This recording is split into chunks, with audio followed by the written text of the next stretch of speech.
हे बघ हे बघा, तुम्ही या ठिकाणी बघू शकता की मागे घरं आहेत, वस्ती आहेत आणि या ठिकाणाहून नाला जातोय.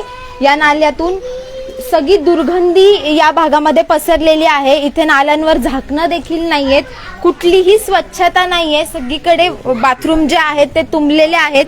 या ठिकाणी लाईटची व्यवस्था देखील नाहीये. रात्रीच्या वेळेस इथे कुठलीही लाईट नसती. जवळपास 50 घरं असलेल्या वस्तीमध्ये ज्यांच्यासाठी हे एवढं एकच टॉयलेट आहे 50 नागरिकांमध्ये मिळून. इथले काही स्थानिक देखील आहेत, ते काय म्हणतात आपण बघूयात.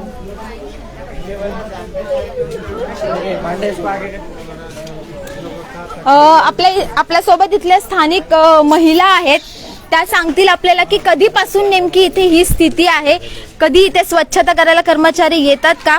तुमच्या इथे कधी हे टॉयलेट स्वच्छ करायला कर्मचारी येतात? कोई नहीं आता है. ऐसे हमेशा बाथरूम हमेशा भरी रहती है.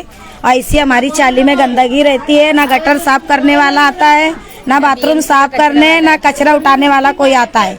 और अगर कोई करता भी है तो आजू बाजू वाले मिलके सब बोलते कोई नहीं करेगा.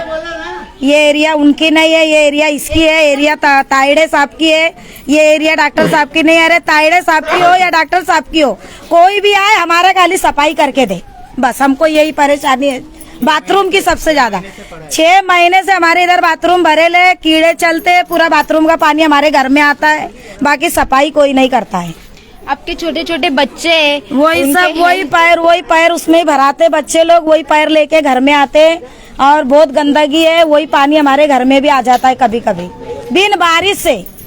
हमारी एरिया में है, फिर भी सब है, सफाई वाले नगर सेवक है, ये है, मगर करने के लिए कोई नहीं आता है. कब से ये ऐसा पड़ा हुआ है? ये 6 महीने हो गए. आप इसके लिए आपकी नगर सेविका जो है वो यहाँ पर आती है? कभी आते हैं, देख के चले जाते, सफाई कोई नहीं करता है. कौन है? सेवक कौन है? कौन है? ईश्वर ताइड़े है.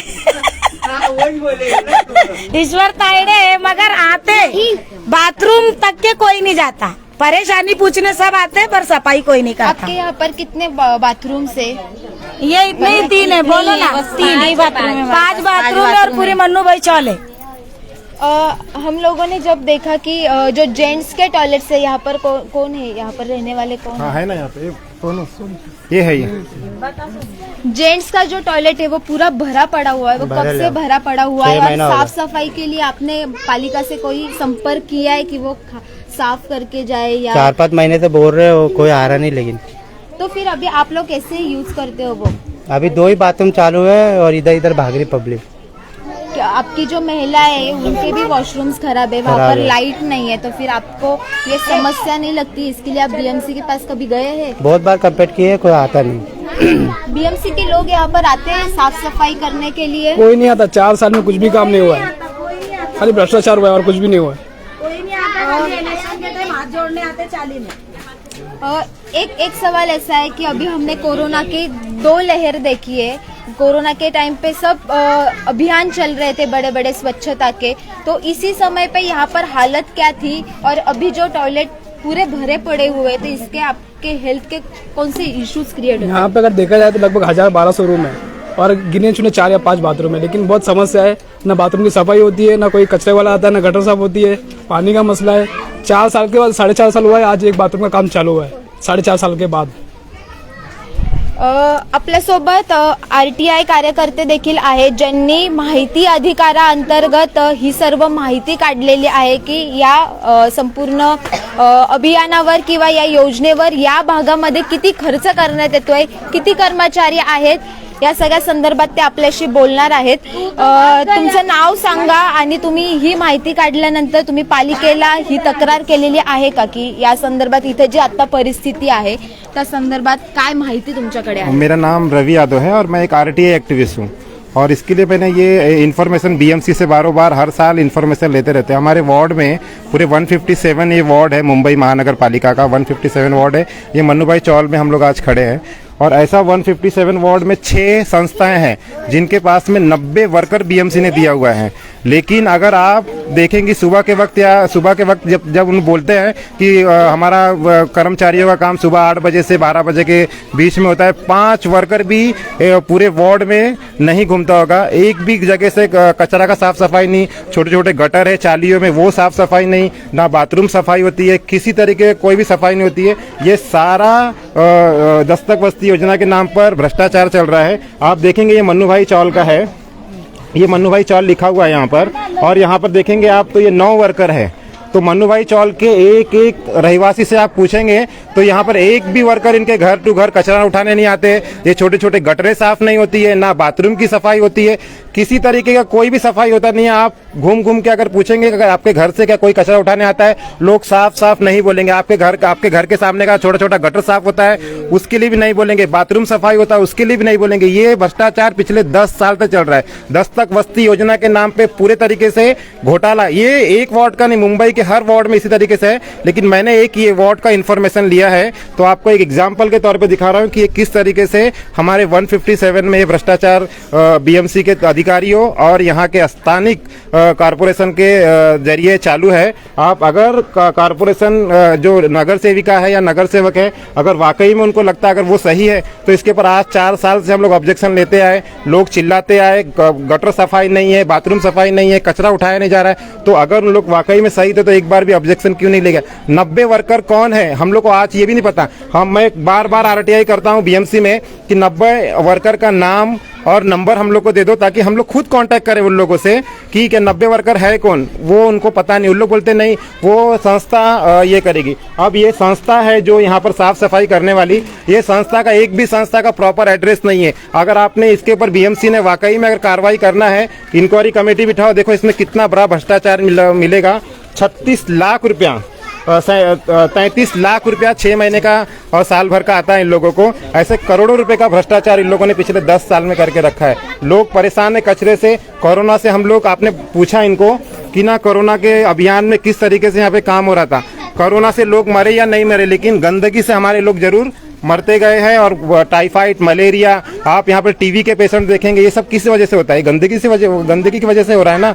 ये सारी बीमारियां लोगों का, आप बीएमसी के हेल्थ डिपार्टमेंट से रिकॉर्ड निकालेंगे 157 में कितने टीबी के पेशेंट हैं तो आपको देखकर आश्चर्य होगा कि इतने सारे टीबी के पेशेंट 157 में। टाइफाइड, मलेरिया, हर किस्म की बीमारियां हमारे स्लम में, बिल्डिंगों में है, गंदगी की वजह से सिर्फ, और सफाई के नाम पे सिर्फ भ्रष्टाचार है। आपल्यासोबत रवींद्र म्हस्के आहेत। त्यांच्याच पुढाकारातून आणि त्यांनी केलेल्या पाठपुराव्यानंतर या वस्त्यांमध्ये ही शौचालय उभारण्यात आलेली होती। त्यांच्याकडनं त्यावेळेस स्वच्छतेचा पूर्ण आढावा घेतला जात होता। आज देखील ते आढावा घेत आहेत, त्यांच्या माध्यमातून ही स्वच्छता करण्यासाठी पुढाकार घेत आहेत। मात्र इथल्या स्थानिकांनी सांगितल्याप्रमाणे ते या भागातून स्वच्छता करून गेल्यानंतर इथले जे स्थानिक नगरसेवक आहेत त्यांच्याकडनं दबाव निर्माण करण्यात येतो, काम बंद पाडण्यात येतं। तर आपण रवींद्र म्हस्केंकडनं जाणून घेऊयात की नेमकं त्यांनी कशा पद्धतीने ते प्रयत्न करत आहेत या वस्त्यांमध्ये स्वच्छता राहावी यासाठी, आणि आत्ताची परिस्थितीबाबत त्यांची नेमकी भूमिका काय? नमस्कार मॅडम, सर्वात पहिल्यांदा मी सांगू इच्छितो की या ठिकाणी नगरसेवक हा अदृश्य आहे आणि तोतया नगरसेवक हे नगरसेवकाचं काम करतो। आणि राहिली दुसरी गोष्ट, अशा प्रकारचा हा नगरसेवक, माजी नगरसेवक आहे तोतया नगरसेवक, की मनसेमध्ये असताना हाच भ्रष्टाचार दत्तक योजनाचा त्याच्या नावावर ओपन झाला होता आणि यांच्यावर केस होईपर्यंत न्यूजला पण ती न्यूज गेली होती की या प्रकारे भ्रष्ट मार्गाने हे पैसे कमवतात। आज जर तुम्ही आता नवीन आम्ही जो आरटीआय टाकला त्याच्यामध्ये ॲड्रेस दिलेले नाहीत, पण जुने आरटीआय जर पाहिले तुम्ही तर हे महिला बचत गट, जे इलेक्शन आल्यानंतर महिलांना लालच दिलं जातं, तुमचे बचत गट तयार करतो, तुमच्या बचत गटांना कामं करून देतो। ह्या बिचाऱ्या महिला आमच्या इथं सर्वच बरेचसा जर पाहिलं तर हा स्लम एरिया आहे किंवा संघर्षनगर हा पण स्लम मधून आलेला आहे। मग त्या ठिकाणी जे महिला लोक आहेत हे जास्त वर्ग असा आहे की धुनी भांडी करून काम करतात। मग यांना लालच दिलं जातं की तुम्हाला मी निवडून आल्यानंतर बचत गट तयार करतो, त्याच्या थ्रू तुम्हाला कामं करून देतो। परंतु जर बचत गटाचे ॲड्रेस पाहिले की ज्याच्यावर फक्त दत्तक वस्ती योजना चालते, दत्तक वस्ती योजना ही बीएमसीने आता त्याला स्वच्छ मुंबई अभियान म्हणतात, परंतु दत्तक वस्ती योजना ही यासाठी चालू केली की स्थानिकांना रोजगार निर्माण व्हावेत आणि त्याचबरोबर एरियाची साफसफाई व्हावी। मग असे जर असेल तर नगरसेवक इलेक्शन आल्यानंतर फक्त महिलांचे बचत गट काढून घेतो, परंतु नंतर स्वतःच्या कार्यकर्त्यांच्या घरावर ते ॲड्रेस थोपवले जातात आणि त्याच्यावरती फंड काढून घेतले जातात. आता पहिली जर संस्था पाहिली, माऊली महिला सेवा सहकारी संस्था, मन्नूबाई चाळ, 18 वर्कर आहे, 2,16,000 रुपये येतात. निर्मिती महिला, याचा ॲड्रेस प्रॉपर नाही आहे. दुसरी संस्था जर पाहिली, मी निर्मिती महिला उत्पादन सहकारी 9 C1 506, या ठिकाणी नगरसेवकाचे कार्यकर्ते, मी नाव घ्यायला घाबरणार नाही कारण सत्यता आहे, पटेकर नामक व्यक्ती राहतो, त्यांच्या नावावरती 1,80,000 येतात, 15 वर्कर आहेत. 13G 702 तिथे पण त्यांचाच कार्यकर्ता आहे, 17 जण कामाला 2,04,000. 12D 201 मध्ये त्यांचाच कार्यकर्ता, 17 जण कामाला 2,04,000. त्याच्यानंतर 12G 704 ह्याच्यामध्ये नलगे म्हणून राहतात, त्यांच्याबरोबर असतात ते 17 जण कामाला 2,04,000. सॉरी 20J 503 मध्ये नलगे राहतात आणि 12G 704 मध्ये जाधव राहतात, ते त्यांचेच कार्यकर्ते आहेत. अशा प्रकारे 11,08,000 रुपयाचा निधी ह्या गरीब लोकांच्या door to door garbage collection करण्यासाठी येतो, घरघर कचरा उचलायला येतो. त्याचबरोबर असलेले बाथरूम, त्याचबरोबर दर 6 वर्षानंतर पावसाळ्याच्या आधी साफसफाई, त्याचबरोबर वर्षातून कचऱ्याचे डबे. आजपर्यंत मॅडम 10 वर्षात हा नगरसेवक असताना कचऱ्याच्या डब्यांची आम्हाला गिनती नाही, कधी पाहायला भेटलेले नाहीत. क्वचित आम्ही आवाज उठवल्यानंतर जो आवाज उठवतो त्याला एखादा डबा थोपवायचा आणि शांत करायचं. त्याचबरोबर संघर्षनगरमधला जर विचार केला, आज door to door garbage collection करणं यांचं काम आहे, बिल्डिंगचा परिसर साफसफाई करणं यांचं काम आहे. आज तिथल्या भगिनी धुनी भांडी जेव्हा करायला जातात तेव्हा एका घरामध्ये एक काम करताना 500 ते 600 रुपये महिन्याचा पगार घेतात आणि आज जर सोसायटीचा मेंटेनन्स पाहिला तर त्या प्रमाणामध्ये 500 ते 600 रुपये मेंटेनन्स आहेत. म्हणजेच माझ्या भगिनीला जर ते 500-600 कमवायचे तर दुसऱ्याच्या घरात जाऊन भांडी घासावं लागतात महिनाभर आणि तेवढा आम्ही मेंटेनन्स रुपये देतो. तो अध्यक्ष महागाईच्या याच्यामध्ये त्या तारेवरची कसरत करत सोसायटी त्या 500-600 रुपयात सांभाळतो एका घरापाठीमागं, परंतु त्यातून साफसफाई कर्मचाऱ्याला महिन्याअंती 2,000 रुपये पगार द्यावा लागतो. तो 2,000 पगार ह्या महिलांना दुसऱ्याच्या घरात जाऊन भांडी घासून आणावा लागतो आणि तो 2,000 जर महिन्याचा आम्ही पकडला, जो BMC कडून येणार आहे साफसफाई कर्मचारी, तर वार्षिक महिन्याचे 2,000, वर्षाचे 24,000 झाले आणि वर्षाचे 24,000 तर गेल्या 10 वर्षात एका सोसायटीचे 2,40,000 रुपये हा तोतया नगरसेवक खाऊन बसलाय मॅडम. मग 2,40,000 एका सोसायटीचे 10 वर्षाचे झाले तर 252 बिल्डिंग, असा 6 ते 7 करोडचा घोटाळा हा फक्त कचऱ्याचा केलाय, वर्करच्या पगाराचा. येणारे डबे कधी पाहायला भेटले नाहीत. पावसाळ्याआधी नाले फक्त इलेक्शन आल्यानंतर 5व्या वर्षी साफ करतात. इथं टाकी आहे, वर्षानुवर्षाची टाकी आहे मॅडम. मी पाठीमागच्या वर्षी लॉकडाऊनमध्ये ती साफ करून घेतली. गेल्या 10 ते 15 वर्षात ती टाकी, ही बावडी विहीर आहे, ती साफ केली नाही. ही जी बाथरूम आहे, 3 महिन्यापूर्वी मी येऊन शिपिंग कंपनीत जाऊन तिकडून रिक्वेस्ट करून वर्कर आतमध्ये पाठवले स्वखर्चाने, परंतु इथं येऊन स्थानिक लोकांना नगरसेवकचे काही जे चेले चपाटे आहेत ते येऊन इथं स्थानिक गरीब लोकांना दमदाटी करतात. हे डॉक्टरचं काय इकडं?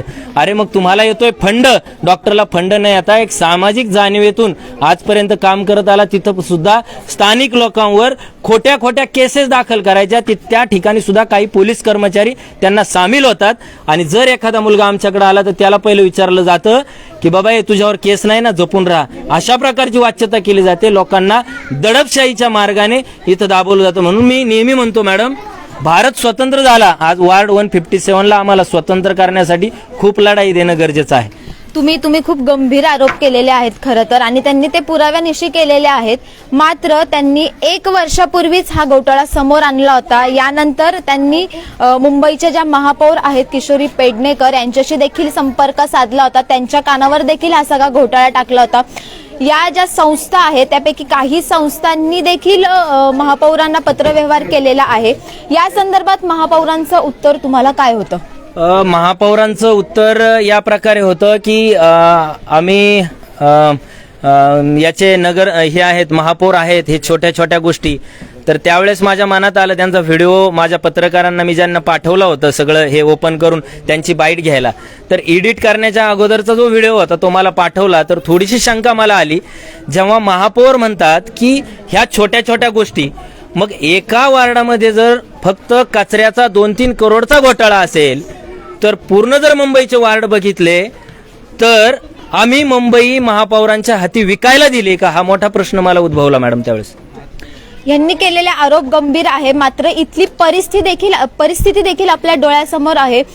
इथली जी दुर्गंधी आहे, आपण इथे बघू शकतात की सगळी लहान लहान मुलं आहेत, छोटी छोटी घरं आहेत आणि एकदम दाटीवाटीची अशी वस्ती आहे. अशा वस्तीमध्ये सार्वजनिक शौचालयांची परिस्थिती जर अशी असेल तर इथल्या महिलांनी आणि मुलांनी, लहान मुलांनी शौचालयाला कुठे जावं हा प्रश्न आहे. या ठिकाणी अजून एक मुद्दा आहे जो स्थानिकांच्या बोलण्यातून लक्षात आला, तो म्हणजे इथे पाण्याच्या टाक्या देखील बसवलेल्या आहेत बाथरूमच्या बाहेर, मात्र या पाण्याच्या टाक्यांमध्ये पाणीच चढत नाही, पाणीच नाहीये त्या टाक्यांमध्ये. कित्येक दिवसापासून इथल्या स्थानिकांना पाणी घेऊन तिथे जावं लागतं.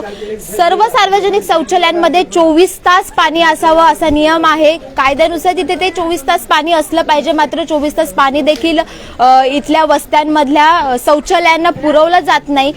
इथल्या स्थानिकांना आत्ता जी माहिती मिळालेली आहे त्या स्थानिकांना देखील ती माहिती धक्कादायक आहे. महापालिकेकडनं खूप मोठा घोटाळा करण्यात येतो असं इथले जे सामाजिक कार्यकर्ते आहेत रवींद्र म्हस्के यांनी सांगितलेले आहे. आपण इथली परिस्थिती देखील या फेसबुक लाईव्हच्या माध्यमातून जाणून घेतलेली आहे. स्थानिकांशी संवाद साधलेला आहे, महिलांशी संवाद साधलेला आहे. त्यांच्या आरोग्याचे गंभीर प्रश्न या ठिकाणी उद्भवतात. महानगरपालिकेकडनं कोट्यवधी रुपये खर्चून शौचालयांची देखील अशी दुरावस्था काय आहे हा एक सर्वसामान्य म्हणून आमचा प्रश्न आहे. या विषयावर तुम्हाला काय वाटतं ते आम्हाला कमेंट बॉक्समध्ये नक्की कळवा. महाएमटीबीच्या फेसबुक पेजला लाईक करा, आमचं यूट्यूब चॅनल आहे ते देखील सबस्क्राईब करा आणि ताज्या घडामोडींसाठी www.mahamtb.com या आमच्या संकेतस्थळाला नक्की भेट द्या. तुर्तास धन्यवाद.